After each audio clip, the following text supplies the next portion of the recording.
என்னால இந்த மாதிரி பழக்கங்கள் சிகரெட் குடிக்கிறதுலேருந்து என்னால் வெளியில் வர முடியல, ஆல்கஹால் எடுக்கிறனால என்னால் வெளியில் வர முடியல, அடிக்ட் ஆனது மாதிரியே இருக்கிறேன், எதுவுமே என்னால் வாழ்க்கையில் செய்ய முடியல அப்படின்னு நினச்சிட்டு இருக்கோம். அடிஷன்றது முதல்ல அவனுக்கு தெரிஞ்சுக்கோங்க.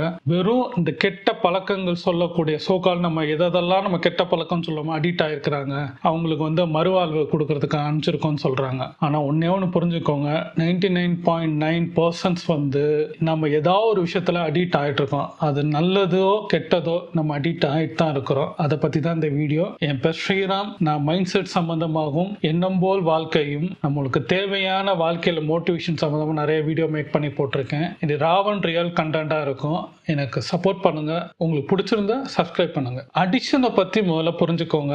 வெறும் சிகரெட் குடிக்கிறதும் பான் பராக் போடுறதும் தண்ணி அடிக்கிறதும் இதுதான் அடிஷன். மித்த இதெல்லாம் அடிஷன்ஸ் கிடையாதுன்னு நினைக்காதீங்க. எக்ஸாம்பிளாக சொல்லணும்னா நிறைய பேர் வந்து சீரியல் காலையில் 9 மணிக்கு ஆரம்பிச்சு நைட்டு 11 மணி வரைக்கும் பார்க்குற அதுவும் ஒரு அடிஷன்ஸ். சில பேர் சொல்லுவாங்க, நான் இந்த ஊரை விட்டு வரமாட்டேன், நான் இங்கே தான் இருப்பேன், வாழ்ந்தாலும் செத்தாலும் இந்த ஊர் தான் சொல்லுவாங்க. சில பேர் பார்த்தா ஒரு தொழில் பண்ணிட்டு இருப்பாங்க, ரிட்டையர்மெண்ட்டே ஆக மாட்டாங்க, 60-70 வயசு ஆகும், அதே வேலை அதே டைம்ல போய் வேலை பார்த்துட்டு தான் இருப்பாங்க, வேற எந்த சேஞ்சஸ் பண்ண மாட்டாங்க. அந்த உழைப்பு தான் அவங்களுக்கு வருது. ஆனா அது ஒரு அடிஷன்ஸ். நீங்க அடிக்ட்ன்றது எல்லா விஷயத்துலையும். ஒருத்தவங்க ஸ்போர்ட்ஸ் பார்ப்பாங்க, கிரிக்கெட் மாத்திரம் பார்க்குறது. உதாரணமா நானே கிரிக்கெட் பார்ப்பேன், ஃபுட்பால் பார்ப்பேன். ஆனா அதை நான் கிரிக்கெட்டுன்னு போட்டாலே உட்காந்து கண்டினியூவா அந்த ஃபுல் டே பார்க்குற ஹேபிட்ஸ்ல இருக்கும். இது ஒரு அடிஷன்ஸ். ஸ்போர்ட்ஸ் எடுத்தாலும் சரி, நீங்க போய் விளையாடணும்னு ஒரு கிரிக்கெட் சண்டே ஆனால் மார்னிங் 8 o'clock போறது, வீட்டுக்கு மத்தியானம் தான் வரது, அது ஒரு அடிஷன்ஸ். லைஃப் லாங் பண்ணிட்டு இருப்பாங்க. கல்யாணம் ஆறதுக்கு முன்னாடியும் சரி, கல்யாணம் ஆனவங்களும் சரி, சில பேர் கிரிக்கெட் விளையாட போவாங்க. இன்னமும் 40 வயசானாலும் 50 வயசானாலும் கிரிக்கெட் விளையாடுற கேரக்டர்ஸ் எல்லாம் இருக்கும். அது ஒரு அடிஷன்ஸ்.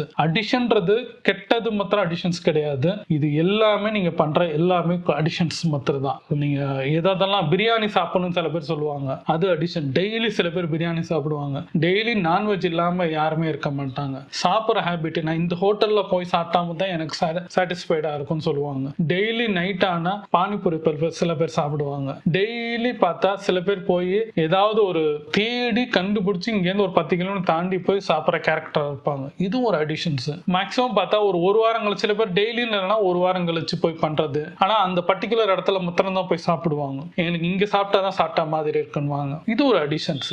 சில பேர் பார்த்தா இந்த மூவி தான் பார்ப்பேன், இந்த ஆக்டர் நடிச்சிருந்தா மாத்திரம் தான் பார்ப்பேன், அது மித்த ஆக்டர் நடிச்சா போய் பார்க்க மாட்டாங்க. இது ஒரு அடிஷன்ஸ். இது மைண்ட்ல பிக்ஸ் பண்றது, உங்க மெக்கானிசம்குள்ள போய் உங்களுக்குள்ள பிக்ஸ் ஆகி நிக்கிறனால தான் இதுவும் அடிஷன் தான். தவிர நீங்க பண்ணிட்டு இருக்கிற பர்டிகுலர் 4-5 விஷயத்து மாத்திரம் தான் தப்பான இது, மித்ததெல்லாம் ஒன்றும் இல்லைன்னு நினைச்சிட்டு இருக்கிறாதீங்க. உங்களால எந்த விஷயத்துல டே அண்ட் லைஃப்ல உங்களுக்கு வந்து டெய்லி லைஃப்ல வெளியில வர முடியலையோ அது அடிஷன். காலையில எந்திரிச்சா குளிச்சுட்டு சாப்பிட்டுட்டு திருப்பி போய் அந்த டீ கல்ல போய் நிற்பாங்க. நீங்க நிறைய பேர் பாருங்க, அந்த டீ கல்ல போய் நிற்பாங்க, டீ சாப்பிட்டு தான் அடுத்து வெளில போவாங்க. அது அடிஷன். ஏன் வேற எங்கேயும் போய் சாப்பிட மாட்டாங்க. சில பேர்லாம் பர்டிகுலர் டீ கல்ல போய் நின்று சாப்பிடுவாங்க. அது ஒரு அடிஷன்ஸ். அடிக்ட் ஆகுறது. இதுக்கு எல்லாமே நீங்க விழிப்புணர்வா பண்ற வேற ஒரே விஷயம், உங்க மைண்ட் விழிப்புணர்வா வச்சுக்கிறது தான். நம்ம எதையோ தப்பா பண்ணிட்டு இருக்கோம். லைஃப் சைக்கிளை உங்களால சேஞ்ச் பண்ணலைன்னா, உங்களை நீங்க யோசிக்கலன்னா, இந்த மெக்கானிக்ஸ் நீங்க யோசிக்கலன்னா, லைஃப்ல எந்த இம்ப்ரூவ்மெண்ட்ஸ், எந்த விஷயங்களையும் உங்களால பண்ண முடியாது. உதாரணமா சொன்னா, காலையில எந்திரிக்கணும்னு நினைச்சிட்டு இருப்போம். காலையில எல்லாராலையும் இந்த 7:30 மணிக்கு தான் எந்திரிக்க முடியும். ஆனா 5 மணிக்கு எந்திரிச்சோம்னா லைஃப் பேட்டர்ன்ஸ் மாறும்ன்றது நமக்கு தெரிஞ்சாலும் அடிக்ட் ஆன ஒரே ஒரு விஷயத்தினால நம்ம செஞ்சுட்டு இருக்கோம். இதுவும் தப்பான அடிஷன் தான். அடிக்ட் ஆகிற ஒரு விஷயம், அந்த 7:30 மணிக்கு தான் எந்திரிக்கிறது, சாப்பிட்றது 11 மணிக்கு, வெளியில சுத்திட்டு திருப்பி வந்து நைட் நம்ம படுக்கிறது 12 மணி, அப்ப எந்திரிக்கிறது 7 ஆகும். இப்ப லைஃப் சைக்கிளும் சேஞ்ச் ஆகுது, உங்க ஹேபிட்டும் சேஞ்ச் ஆகுது, உங்க ஹெல்த் வெல்த் எல்லாமே உங்களுக்கு பாதிப்பு கொடுக்குது. அடிஷன்றது உங்களுக்கு எதெல்லாம் நீங்க அடிக்ட், தப்பான அடிக்ட்னு நினைக்கிறீங்களோ இதுவும் அடிக்ட் தான். உங்களை நீங்க யோசிச்சு பாருங்க. விழிப்புணர்வா உங்களை யோசிங்க. மித்தவங்களை விட்டுருங்க, உங்களை யோசிங்க. நம்ம என்ன பண்ணிட்டு இருக்கிறோம், நம்ம ஏன் வந்து பர்டிகுலரா இடத்துக்கு இது போறோம், இது தப்பான விஷயத்துல நீங்க கண்டினியூவா. நிறைய பேர் சொல்றது பிரியாணி வந்து கண்டினியூவா சாப்பிடுறது, உதாரணமா புரோட்டா கண்டினியூவா சாப்பிடுறது. சில பேர் நைட் ஆனா அந்த புரோட்டா சால்னாவோட சாப்பிட்டா மாத்திரம் தான் உங்களுக்கு சாப்பிட்ட மாதிரி இருக்கு. வீட்டுல விட்டாலும் அது சாப்பிட்ற ஹேபிட்ஸ் வச்சிருப்பாங்க. அதனால ஹெல்த் இஷ்யூஸ் என்ன வரும், அது பின்னாடி என்னென்ன ப்ராப்ளம்ஸ் வரும்ன்றத முதல்ல கொஞ்சம் விழிப்புணர்வா அதை பத்தி தெரிஞ்சுக்கோங்க. டாக்டர்கிட்ட கேட்டு பாருங்க, இல்ல உங்களுக்கு தெரிஞ்சவங்ககிட்ட விசாரிச்சு பார்த்தீங்கன்னா தெரியும் அதோட சைடு எஃபெக்ட் என்னன்னு. எப்போ ஒரு விஷயத்த நீங்க சைடு எஃபெக்ட் தெரிய வரீங்களோ அப்ப இந்த ஹேபிட்ஸை மாத்துவீங்க. அந்த விழிப்புணர்வு உங்ககிட்ட வரும். அந்த விழிப்புணர்வு வந்துச்சுன்னா உங்களுக்கு எல்லாமே வாழ்க்கையில சேஞ்ச் ஆகும். நம்மளை முதல்ல சேஞ்ச், இந்த பாடி மெக்கானிக்ஸனை நீங்க யோசிச்சா மாத்திரம் தான் நீங்க வாழ்க்கையில ஜெயிக்க முடியும். நான் வந்து தோத்துக்கிட்டே இருக்கிறேன், என்னால வாழ்க்கையில ஜெயிக்க முடியல, அவங்க எந்திரிச்சு போயிட்டாங்க, அவங்க இவ்வளவு சம்பாரிச்சிருக்காங்க, வீடு வாங்கியிருக்காங்க, கார் வாங்கியிருக்காங்க. ஃபார் எக்ஸாம்பிள் பார்க்கலாம்னா சில பேர் பெரிய ஆளா இருப்பாங்க, ஒரு கார் 2 கார்ன்றதோட 10 கார்லாம் வச்சிருப்பாங்க, அது ஒரு அடிஷன். ஒரு பைக்கில் 2 பைக் வீட்டில் இருக்கலாம். சில பேர்லாம் 5 பைக் 6 பைக்கா வச்சிருப்பாங்க, அது ஒரு அடிஷன்ஸ். எது தேவையோ அதை மாத்திரம் வாழ்க்கைக்கு நம்ம வச்சுக்கலாம். நீங்க பேஷன் உங்ககிட்ட இருக்கும், ஆனா அதை தேவையில்லாம அடிஷனா நம்ம வைக்க வைக்க வாழ்க்கையில நிறைய இடத்துல உங்களுக்கு பாதிப்பு வைக்கும், முடங்குது. ஒரு பைக் இப்ப இன்னைக்கு ரேட்லாம் 1 லட்சம், நீங்க 5 பைக் வச்சுங்க 5 லட்சம் வீட்டுல வந்து நிற்கும். நீங்க ஒரு பைக் 1 லட்சத்தை வாங்க, இன்னொரு பைக் 1.5 வாங்கி, இன்னொன்று 2 லட்சம் வாங்கி, 3 லட்சம், இப்படிலாம் உங்களுக்கு ஆசைப்படுறதெல்லாம் வாங்கும் போது அது ஒரு அடிக்ட் ஆகிற மாதிரி தான். முதல்ல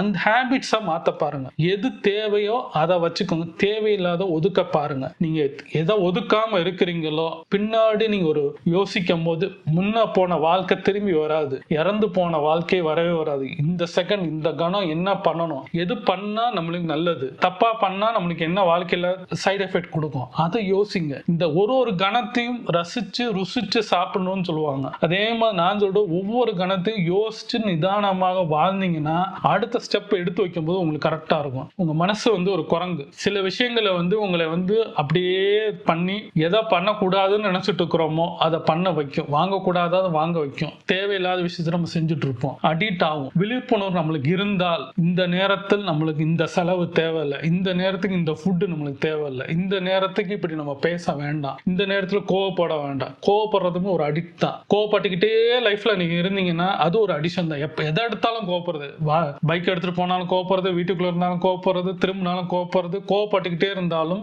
அது ஒரு அடிக்ட் தான். முதல்ல உங்களை ஒரு டாக்டர்கிட்ட போய் நீங்க முதல்ல கன்சல்ட் பண்ணுங்க, இல்ல உங்க தெரிஞ்சவங்ககிட்ட கன்சல்ட் பண்ணுங்க. ஒரு குருமார்களை பாருங்க, அந்த கோவத்துல இருந்து எப்படி வெளியில வரணும்னு பாருங்க, இல்ல ஒரு நிறைய வீடியோஸ் பாருங்க, உங்களுக்கு தெரிய வரும். அப்போ அடிக்ட்ன்றது ஒரு சின்ன விஷயம், ஆனா அது பாதிப்பு வந்து பெருசா வந்து நீ சொல்ற எல்லா விஷயத்திலயும் வந்து லைஃப்ல உங்களுக்கு நடந்திருக்கும். என்னடா இப்ப இல்லாம சொல்லிட்டு இருக்காங்க, இது இல்லாம அப்படின்னு நினைச்சிட்டு உண்மைதாங்க. நீங்க உட்கார்ந்து நிதானமாக விழிப்புணர்வோட நம்மளை யோசிச்சு பார்த்தோம்னா நம்ம ஒரு ஊர்லயே இருப்போம்னு சொல்றது, இந்த ஊரை விட்டே வர மாட்டேன்னு சொல்றது, இது ஒரு அடிக்ட். இந்த இடத்துக்குள்ளே தான் இருப்பேன். ஒரு டீ கடையிலேயே உட்காந்து நம்ம டீ சாப்பிடுறது, எங்க சுத்தினாலும் நீங்க அந்த ஒரு டீ கடையில வந்து சாப்பிடுறது, எங்க போனாலும் அந்த ஒரு பிரியாணி தான் சாப்பிடுறது, அந்த ஹோட்டலுக்கு தான் போறது, அந்த ஒரு ட்ரெஸ்ஸஸ் நிறைய பேர் வீட்டுல பார்த்தா அவ்வளவு ட்ரெஸ் வாங்கி வைப்பாங்க, சாரீஸ்ல இருந்து சில பேர் பேண்ட்ல இருந்து, ஆணோ பெண்ணோ இதுல விதி விலக்கு கிடையாது, எல்லாருமே. அதான் சொல்லிட்டேன் 99.9. அந்த 0.1 கூட அது ஒரு குருமார்க்கா இருக்கலாம், வேற மாதிரி அவங்க சித்தாந்தத்துல போயிருப்பாங்க. ஆனா மித்த மனிதன், என்னையும் சேர்த்து நான் சொல்றேன், நான் வந்து சில விழிப்புணர்வு ஆன மட்டனாலதான் எது தேவை இது தேவையில்லை, எனக்கு இவ்வளவு ட்ரெஸ் இருந்தா போதும், இதை சாப்பிட்டா போதும், எனக்கு இந்த இது ஃபுட்டு சாப்பிட்டா ஹெல்த் எனக்கு ஆகுது, இது தேவையில்லை, அடிக்ட் ஆகக்கூடாது,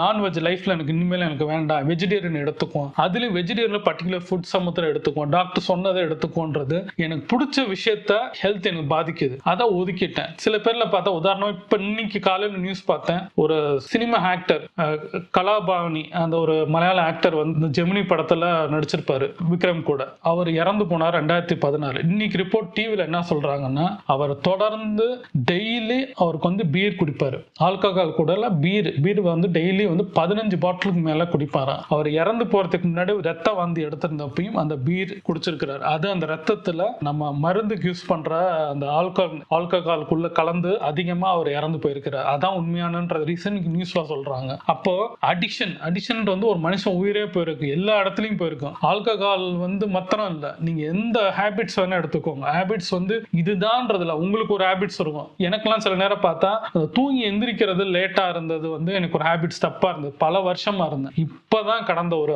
6-7 வருஷமா தான் அந்த ஹேபிட்ஸ்ல இருந்து வெளியில வந்து ஏர்லி மார்னிங் எந்திரிக்கும் போது எனக்கு நிறைய விஷயத்த சேஞ்சஸ் ஆகுது, என்னை யோசிக்க வைக்கிறது, எது பண்ணணும் எது பண்ணக்கூடாதுன்னு நிறைய விஷயத்துல நான் பார்க்கிறேன், படிக்கிறேன். அப்ப எனக்கு டைம் கிடைக்குது, கூடுதலா 2 மணி நேரம் கிடைக்குது. ஒரு நாள் கூடுதலா எனக்கு 2 மணி நேரம் கிடைக்கும் போது பார்த்தீங்கன்னா வாரத்துல எனக்கு மினிமம் 14-15 மணி நேரமாவது எனக்குள்ள எனக்கு கிடைக்குது. டிஃபரெண்ட் எனக்கு டைம் இருந்தாலும் மினிமம் 10 மணி நேரம் கூட வச்சுக்கோங்க. அந்த 10 மணி நேரம்ன்றது பார்த்தீங்கன்னா ஒரு நாள் நான் தூங்குற டைம் எனக்கு கிடைக்குது. அப்ப அதுல நான் யூஸ் பண்ணிக்கிறேன். என்னோட நான் பண்ற பேஷனா இருந்தாலும் சரி, என் ஒர்க்கா இருந்தாலும் சரி, எனக்கு எனக்கு எல்லா லைஃப்க்கு நிறைய விஷயங்கள் சேஞ்சஸ் கொடுக்குது. அப்போ என்ன ஆகுதுன்னா அடிஷன் ஆகிற விஷயத்த நான் யோசிச்சதுனால தான் நான் பண்ற எல்லா வீடியோவுமே வந்து என் அனுபவத்துல நான் கேள்விப்பட்ட விஷயத்த வச்சு தான் நான் பண்றேன். கண்டிப்பா சொல்றேன், நீங்க அந்த அடிக்ட்ல இருந்து உங்களுக்கு என்ன அடிக்ட் ஆயிருக்கீங்களோ முதல்ல விழிப்புணர்வா யோசிங்க.